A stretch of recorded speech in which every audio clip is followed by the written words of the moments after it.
We're with Frankie Corrado now. So, Frankie, we've got Stolarz out, Woll in for the Leafs.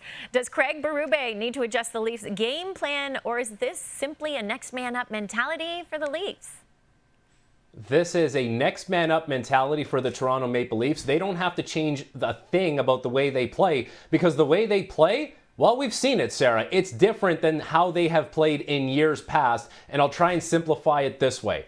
The Toronto Maple Leafs in the first round against the Ottawa Senators, there were a lot of times where they were playing chess, and it was methodical, and they had to be patient, and they didn't necessarily open things up, and they didn't push for more when they didn't have to.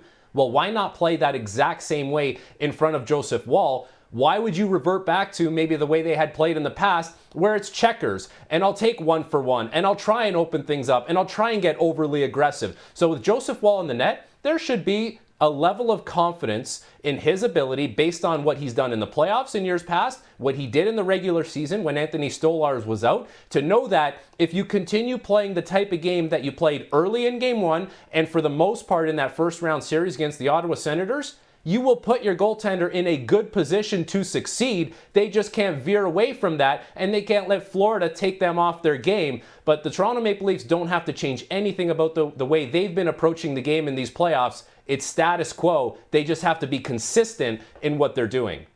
Okay, well, we know there are a few key Panthers who might try to get the Leafs off their game. That would be Bennett, Tkachuk, Marchand.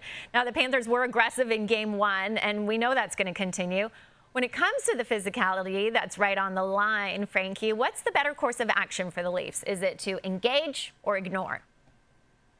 It's engage to a certain degree so that you don't cross the line. And what is that line?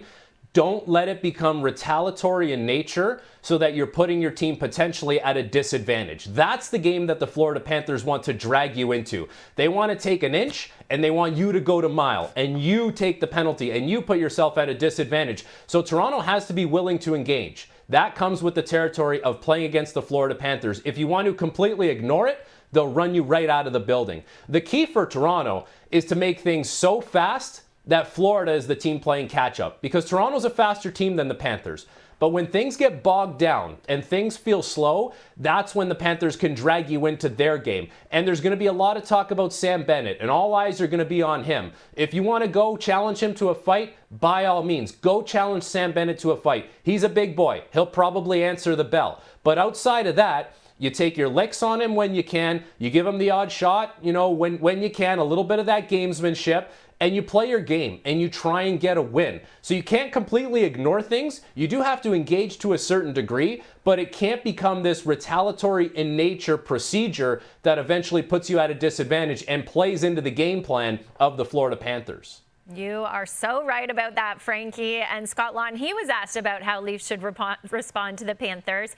He said, win, that's how you get them.